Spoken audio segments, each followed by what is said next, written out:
plans are finalized. If you want more information about the booster dose and where you can get it, you can go to yakimavaccines.org. Reporting from our Yakima studio, Emily Goodell, Cap KVUE Local News. Thank you, Emily. Well, Washington's insurance commissioner is extending 2 emergency orders related to COVID-19. One of them waives co-pays and deductibles for testing. The other protects you from surprise bills, lab fees for medically necessary testing. It also applies to labs when an insurance provider orders diagnostic tests. Both orders will last through October. The state also says insurance companies must allow a one-time early refill for pandemic-related prescription meds, and no prior authorization is needed for COVID testing or treatment. Another potential weapon against COVID-19 could soon be on the way. Drug maker Merck is releasing promising data on a new treatment. This as many people fight vaccine mandates. Rena Roy reports some who have survived the disease are urging folks to take the shot.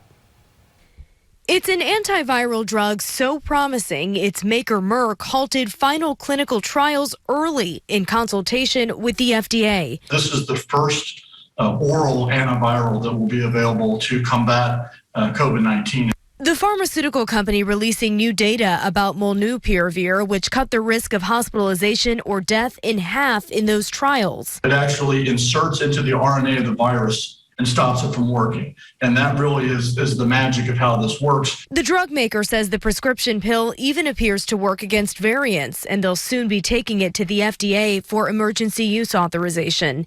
This as vaccine mandates take effect across the country. California announcing the nation's first statewide shot requirement for school children ages 12 to 17 following full FDA approval. Which will give us time to work with districts, give us time to work with parents and educators to build more trust and confidence. Those who have battled the virus are urging more Americans to get protected. This Chicago father had one final plea before he died. Wear your mask, get vaccinated. Don't take it for no joke, y'all. Former college football player Justin Moon has the same message. The 36-year-old with no underlying conditions almost lost his life just days before he was scheduled to get his first dose. I actually died for 4 minutes, and they paddled me and brought me back.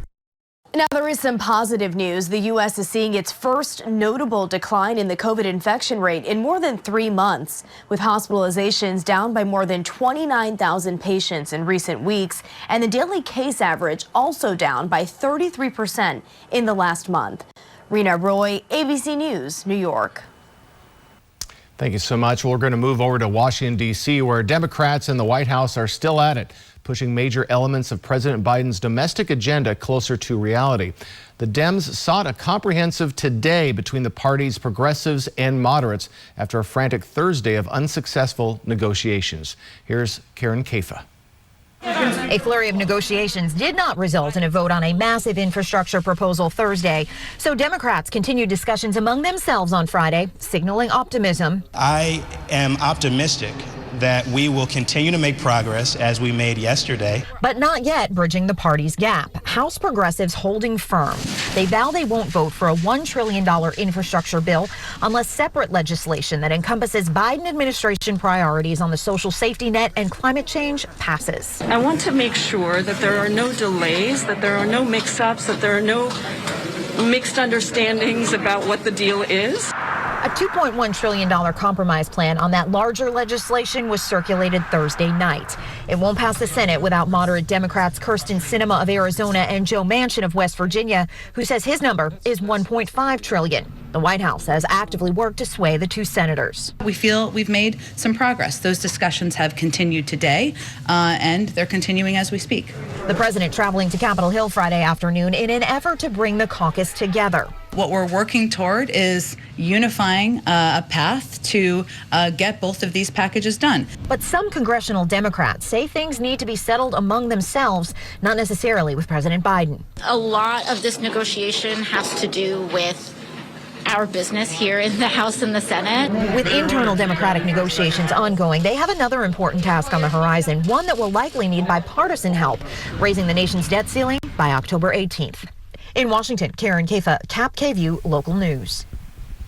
Well, darn it, it was a cooler but beautiful day here. Jeff Jacobs is with us. Good to see you, Jeff. Hey, thank you. Good to see you as well. Yeah, absolutely. Thanks for filling in. What are we looking at tonight? You know, tonight we're looking at some clearing skies. Cooler definitely overnight tonight. Right. And a little bit of a cool weekend, but not too bad. Not as cool as we thought, really planned. This is the time of year where we start out in the morning with the heater on in the car and then the AC by this afternoon. So, welcome to October. Let's jump outside and look at our Legend Skycam network and see what we're seeing out there currently.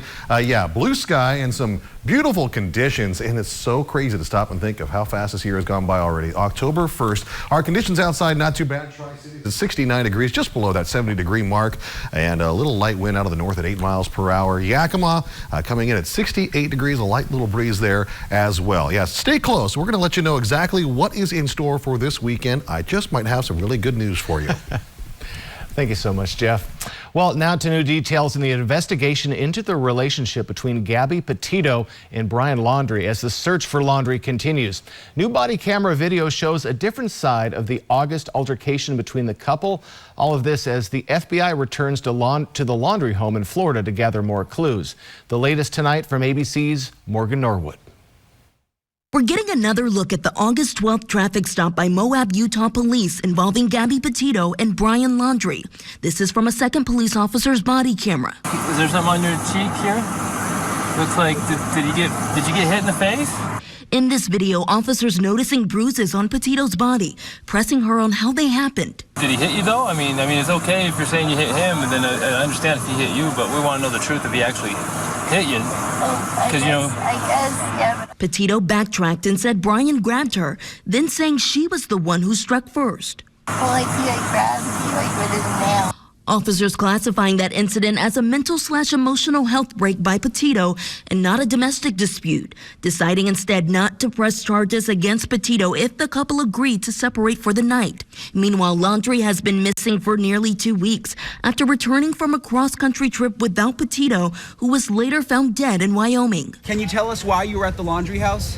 FBI agents returning to his home for the second time in 4 days. The Laundrie family attorney saying they were collecting personal items to assist the canines in their search. The idea that they want to continue with a scent dog to find Brian is fairly encouraging. That means that perhaps they have a location that they're focusing on that we don't know about. As the urgent search continues, newly obtained records show Northport police were dispatched to the Laundrie home dozens of times in the past couple of weeks, twice on September 10th and then 3 times on September 11th, which is the day Petito's family reported her missing. The nature of the calls have not yet been revealed, but Petito's father reportedly made all of them concerned about Gabby's whereabouts.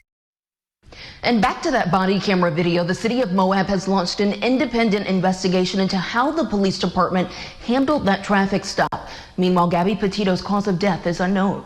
Morgan Norwood, ABC News, Los Angeles.